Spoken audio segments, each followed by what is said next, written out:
Hello বন্ধুরা, আমি আছি গুলিস্তান জিরো পয়েন্টে। আজকে দেখাবো গুলিস্তান ও এর আশেপাশের নির্দেশনা। নূর হোসেন চত্বরের ওই পারে দেখা যাচ্ছে বাংলাদেশ জিপিও ভবন, বাংলাদেশ সচিবালয় 2 নং গেট। 1947 সালে নির্মিত হয় সচিবালয়। 1971 সালে বাংলাদেশ স্বাধীন হওয়ার পরে ঢাকায় হস্তান্তরিত হয়। সচিবালয়ের অপোজিট সাইডে গণপূর্ত অধিদপ্তর, হযরত শেখ মালেক পীর ইয়েমেনি রহমাতুল্লাহ আলাইহির মাজার শরীফ। গুলিস্তান গোলাপ শাহ মাজার শরীফ। গোলাপ শাহের নাম অনুসারে গুলিস্তান সিনেমা হল নির্মাণ করেন। গুলিস্তান গোলাপ শাহ মাজার শরীফ জামে মসজিদ, মিনার। ঢাকা দক্ষিণ সিটি কর্পোরেশন নগর ভবন। এই ভবনটিতে ঢাকা দক্ষিণ সিটি কর্পোরেশনের মেয়র বসেন। Bangladesh police headquarter. এই ভবনটি 2006 সালে নির্মাণ কাজ শুরু হয়। 2016-17 অর্থ বছরে শেষ হয়। নাক বরাবর যে ভবনটি দেখা যাচ্ছে ওটি হচ্ছে গুলিস্তান হল মার্কেট। পাকিস্তান আমলে এই ভবনটির এখানেই ছিল সিনেমা হল। 2005 সালে সিনেমা হল ভেঙে শপিং মল তৈরি করা হয়। গুলিস্তান ফুটপাতে বিক্রি করা হচ্ছে পোশাক প্রসাধনী। হল মার্কেটের নিচে পুরান টাকা দিয়ে নতুন টাকা বিক্রি হচ্ছে। গুলিস্তান পাতাল মার্কেট, এখানে মোবাইল ও ইলেকট্রনিক মাল মেরামত করা হয় ও মোবাইলের সরঞ্জাম বিক্রি করা হয়। বাংলাদেশ জাতীয় মসজিদ,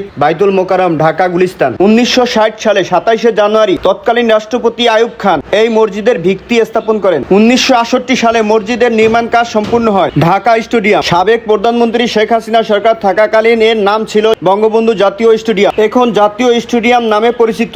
মাওলানা ভাসানী স্টেডিয়াম, রবি উদ্দিন ঘেট, Bangladesh volleyball federation, Bangladesh kabaddi federation, Bangladesh Olympic ক্রীড়া প্রতিযোগিতা ভবন, শহীদ মতিউর রহমান গুলিস্তান পার্ক। এটি হচ্ছে বঙ্গভবনের দেওয়াল। ভিতরে বাংলাদেশ রাষ্ট্রপতির কার্যালয় ও বাসভবন। যাত্রাবাড়ি গুলিস্তান ফ্লাইওভার। চলে যাচ্ছি আজকের মতো এখানেই বিদায়। ভালো থাকুন, সুস্থ